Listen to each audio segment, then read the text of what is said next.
Good morning, I'm John Delano, and welcome to the Sunday Business Page. This morning it's being called the CSI of Pittsburgh. We'll tell you about Gateway Analytical from Gibsonia and the forensics, pharmaceutical, and material science industries that it serves.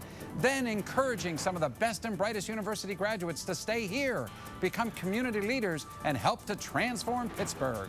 We'll introduce you to Christopher Cook and Stefan Bontrager from the Pittsburgh Urban Leadership Service Experience, or PULSE. And we'll meet two heroic men, a wonderful story of literacy and hope. We're talking about changing the world a little bit at a time from our hometown. Next, right here on the Sunday Business Page. The Sunday Business Page on KDKA TV is brought to you by Stewart Capital Advisors. Experience the power of the Piper. To the Sunday Business Page.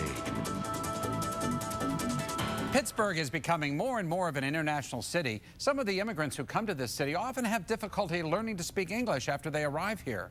Over the past 10 years, one man has devoted his time as a volunteer to help more than 150 people conquer that challenge. Last month, Bill Campbell was named Literary Volunteer of the Year by the Pennsylvania State Department of Education. Bill has tutored classes of 10 adult students from different countries. Idario Santos and his family were living in Brazil until their son, Artur, was diagnosed with a life-threatening illness. When they came to Pittsburgh, Bill Campbell helped Idario learn English through the Greater Pittsburgh Literacy Council. Bill and Idario join us now on the Sunday Business Page. Gentlemen, welcome. It's great to have you here. Thank you very much. Thank you. Bill, let me first ask you about the Greater Pittsburgh Literacy Council. What's the specific task of this group? Well, GPLC is a nonprofit organization that offers adult basic education and English as a second language free of charge to anyone who needs it. We offer it to adults. Okay, we have a staff of about 40 people in Pittsburgh and southwestern Pennsylvania, but mainly our teaching is done through our volunteer tutor network. And it's free.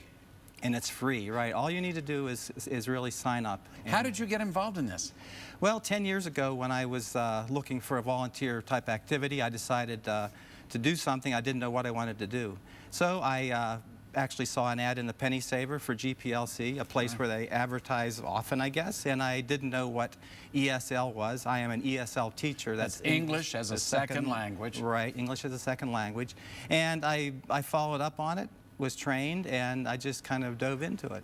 Idario, when you came to Pittsburgh with your son who needed medical help, could you speak any English at all? No. I couldn't even buy food. You couldn't buy food? Yeah. How did you discover this program that Bill was part of? Well, I was in the hospital with my son. He was in coma, and a friend of us introduced me, Bill, and he came to the hospital. Actually, I couldn't leave the hospital. And he came to the hospital and we met, and it was, now we are friends, I can tell this. You know, Bill, you don't speak a word of Portuguese, the native language of Brazil, I'm assuming. Is that right? I speak no Portuguese. And Idario spoke no English. How do you teach somebody when you can't communicate? Well, Idario had been teaching himself a lot of English, so he wasn't like your basic level.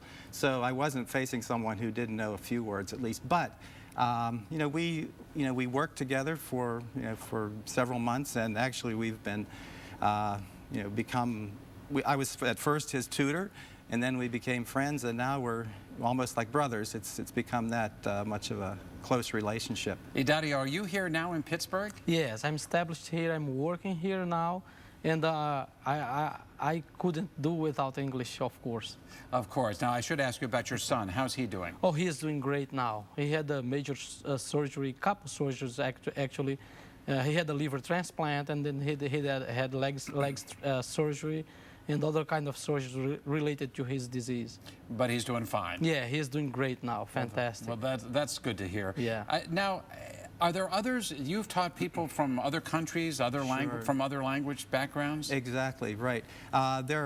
I teach in the East End of Pittsburgh in the university and medical school area. So a lot of people come in for training in medical fields or to go to school, or they come to Pittsburgh even as refugees or for to escape economic or social conditions that are bad in their home country. So we have a lot of people from all over the world, and I've taught people from Asia, South America, Europe, and yeah, It's surprising to me how much of a diverse culture we have here that I was living among but didn't realize before I started this. You know, I think that does come as a surprise. We call this, you know, that we're becoming an international city. We do have folks from all over the world living in Pittsburgh, and I'm sure many of them do have language challenges, don't they?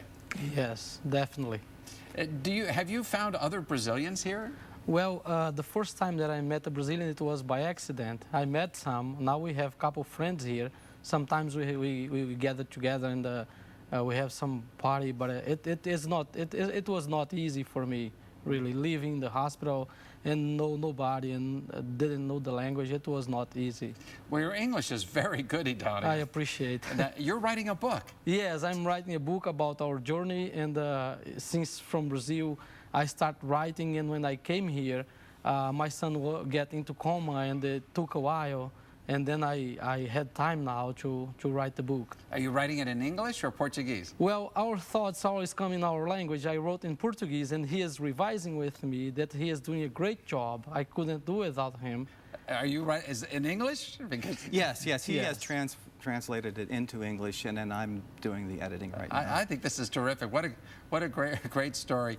Are there a lot of folks in Pittsburgh who simply don't know about this program, who really could take advantage of it? Well, I hope not. I mean, I think a lot of people, when they come to Pittsburgh, they know that, you know, they search for programs that are available, and GPLC is one of several that offers free tutoring to newcomers. And actually, the students that I have, you know, especially from Asia, you know, they come here for a period of time, they return, they tell their friends come here, and they know about GPLC. I think we have the website of the GPLC, the Greater Pittsburgh Literacy Council. It's gplc.org, and anybody who really wants to take advantage of this free service to learn English, really, this is a great opportunity. Right. And we also need volunteers, John. If we need more volunteers. Good.